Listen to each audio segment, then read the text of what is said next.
সংবাদে আপনাকে স্বাগতম। শুরুতেই সংবাদ শিরোনাম, এরপর বিস্তারিত।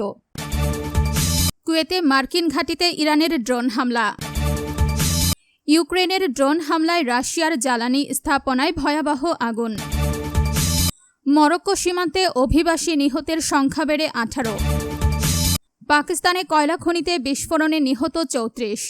আপনি যদি মুসলিমদের পাশে থাকতে চান তাহলে ভিডিওতে লাইক করে চ্যানেলটি অবশ্যই সাবস্ক্রাইব করে দিবেন। এখন বিস্তারিত। কুয়েতে মার্কিন ঘাঁটিতে ইরানের ড্রোন হামলা। কুয়েতের আহমেদ আল জাবের বিমান ঘাঁটিতে অবস্থিত যুক্তরাষ্ট্রের গুরুত্বপূর্ণ সামরিক স্থাপনায় ড্রোন হামলা চালিয়েছে ইরান, এমনটাই দাবি করেছে দেশটির সেনাবাহিনী। এক প্রতিবেদনে এই তথ্য জানিয়েছে বার্তা সংস্থা আনাদোলু। শুক্রবার 31 জুলাই এক বিবৃতিতে ইরানের সেনাবাহিনী জানায়, বিস্ফোরক বোঝাই ড্রোন দিয়ে ঘাঁটির যুদ্ধবিমান রাখার হ্যাঙ্গার, স্যাটেলাইট যোগাযোগ ব্যবস্থা এবং সরঞ্জাম সংরক্ষণাগার লক্ষ্য করে হামলা চালানো হয়েছে।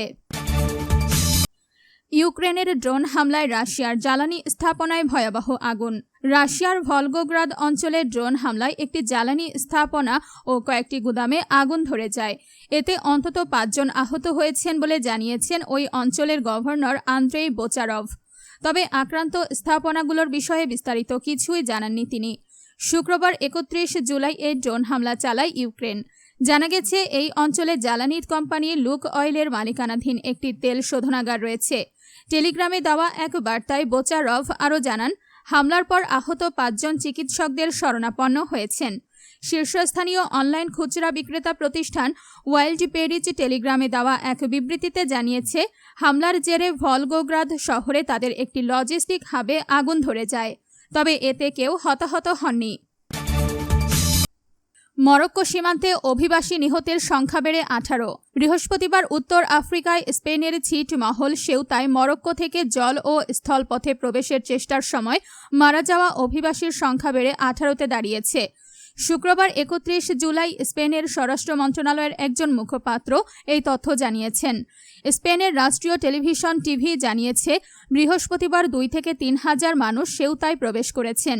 মরক্কোর ফিনাইদেক শহরের বাসিন্দাদের মতে, যারা সীমান্ত অতিক্রম করতে সফল হয়েছেন তাদের বেশিরভাগই দুপুরের আগেই সেখানে পৌঁছে যান। পাকিস্তানে কয়লা খনিতে বিস্ফোরণে নিহত 34।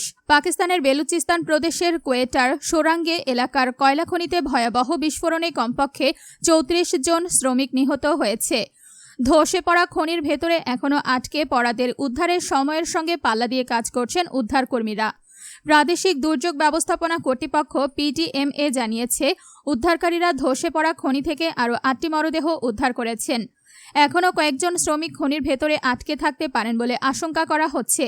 PTMA জানিয়েছে, প্রাদেশিক দুর্যোগ ব্যবস্থাপনা কর্তৃপক্ষ, উদ্ধারকারী সংস্থা, খনি ও খনিজ সম্পদ বিভাগ এবং সংশ্লিষ্ট অন্যান্য সংস্থার সদস্যরা যৌথভাবে দিন-রাত উদ্ধার অভিযান চালিয়ে যাচ্ছেন। ধসে পড়া অংশের ধ্বংসস্তূপ সরাতে ভারী যন্ত্রপাতি ও বিশেষায়িত সরঞ্জাম ব্যবহার করা হচ্ছে, যাতে আটকে পড়া শ্রমিকদের কাছে পৌঁছানো যায়। কর্তৃপক্ষ জানিয়েছে, খনিতে আটকে থাকা প্রত্যেক শ্রমিককে উদ্ধার না করা পর্যন্ত অভিযান চালিয়ে যাওয়া হবে।